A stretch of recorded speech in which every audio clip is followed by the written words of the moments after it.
Oh, that's Eleanor Roosevelt. Dear Tim and Mulby, can you tell me about Eleanor Roosevelt from Tyrant? Sure, Anna Eleanor Roosevelt was a respected activist and author, as well as the First Lady of the United States from 1933 to 1945. She was born in 1884 to a wealthy family right here in New York City. Young Eleanor had a pretty sad childhood. She was very shy and then she worried about being playing about not fitting in with high society. And to make matters worse, her life took a terrible turn when her mother, father, and one of her brothers all passed away within a 3-year span.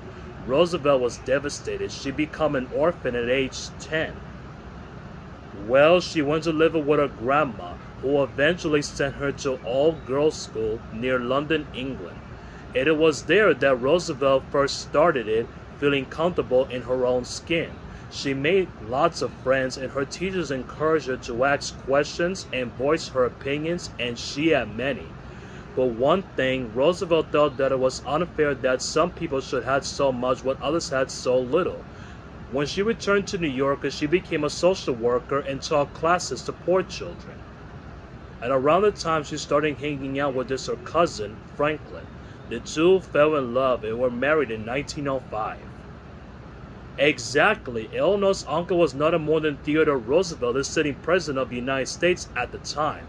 Since her father had passed away, Eleanor's Uncle Teddy walked her down to the aisle at her wedding, and he also gave the bride away.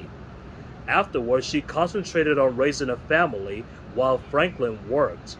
But when Franklin was given a job by President Woodrow Wilson in 1913, the Roosevelt family moved to Washington, D.C. That's right, Franklin Roosevelt contracted polio, a disease that left him unable to walk, so Eleanor often acted out on his eyes and ears, but she often helped out by acting on his behalf. She also got involved with the organizations like the League of the Women Voters, which helped women exercise their new right to vote.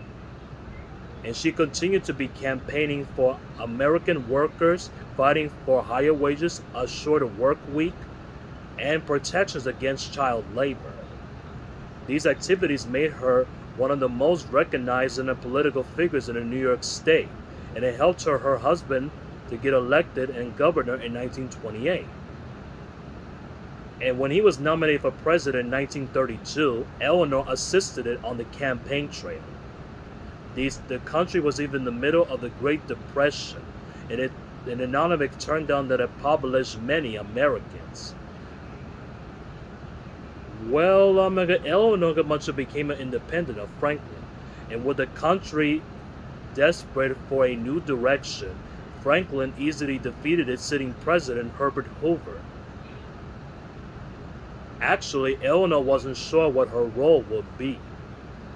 In the past, First Ladies had pretty much stuck to entertaining guests of the president, but Roosevelt wanted to use her position to help Americans in need.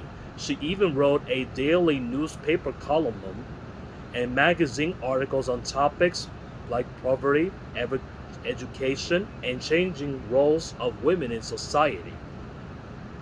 She traveled around the country on the behalf of the president to see how people were faring.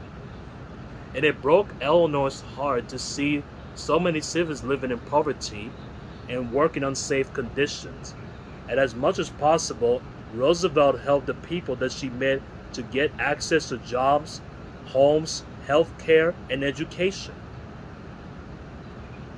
It's true, some people didn't appreciate a first lady getting so involved with the country's business, but Eleanor just kept on helping as many people as she could. After the U.S. entered World War II, she traveled to the South Pacific but to visit wounded soldiers. She was admired for her ability to lift the spirits of and just about anybody she met before she won. And then in April 1945, and just before the wars ended, Franklin Roosevelt had a stroke and passed away. And as the president, Harry Truman asked Eleanor to help her form the United Nations and international peacekeeping a new organization. She's traveled around the globe building support for the UN and speaking of issues on the health and safety for all people. She kept busy, alright. Roosevelt continued to work well into her 70s, speaking, writing, even hosting a TV show. She passed away in 1962 at the age of 78. I know, because she was about to make an inspirational as they get. Shall we?